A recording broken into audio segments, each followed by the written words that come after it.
Hey guys, World War Studios here. Today I'm going over the U.S. Army's dress uniforms from World War II all the way up until modern day.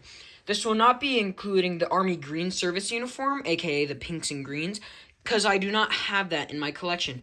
Also, all these uniforms are enlisted men's uniforms, and at the end I'll put up a picture of someone wearing each uniform. Okay, so we're going to start off with the early to mid-World War II uniform. You would see it late war, the Class A serge jacket.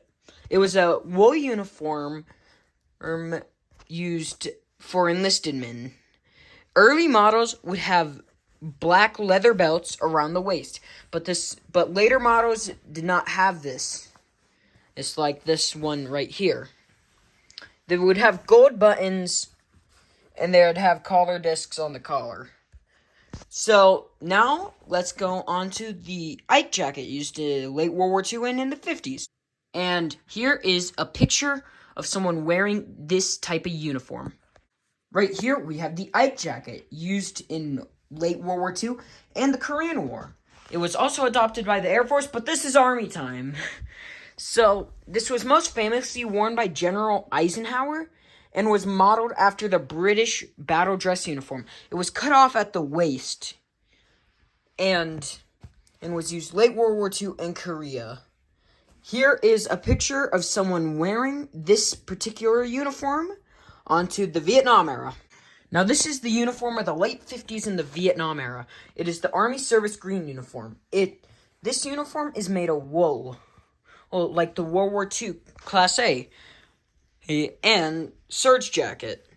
It was worn by a lot of servicemen, and the officers' uniforms were not too different from it. Now, as we're talking about the Class A uniform, I'll talk about the Class B uniform, also was seen during the Vietnam War. This is the Army Class B uniform. There is a short sleeve and I believe a long sleeve version of it, but was a khaki shirt, and you'd see like drill sergeants and stuff using it. So yeah, that's the Army Class A uniform and Class B uniform for Vietnam. There will be a picture of a guy wearing the Class A uniform up around here onto the 80s. Now we are talking about the 80s to early 2000s.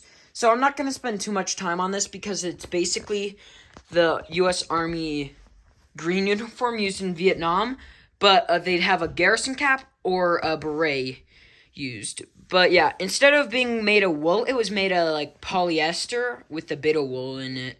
So yeah, I might put a picture up, but yeah, onto the modern day uniform. Now, the modern day Army service uniform. So, this is used now, and you'd see it with the visor cap or a beret. I believe it's made of the same thing as the greens from the 80s and early 2000s. But, yeah, it would have epaulets where you'd put your unit crest, which would also be the 80s. And maybe Vietnam. I know in World War II you'd put your unit crest on your collar. And then you'd have your division you served in combat with on the pocket. This one's the 2nd Infantry Division. And yeah, and then you'd have any unit awards right here, such as Presidential Unit Citation. And then you'd also have a name plaque. So yeah. Those are the... Oh, here's a picture of someone wearing this particular uniform. I like this uniform. It's a good-looking uniform. And then there's also the Army pinks and greens, which I'll put a picture up, like, right there. So, yeah, so these are all the Army's dress uniforms from the 1940s all the way up until now. So like, comment, and subscribe. Keep the memory alive, and at ease.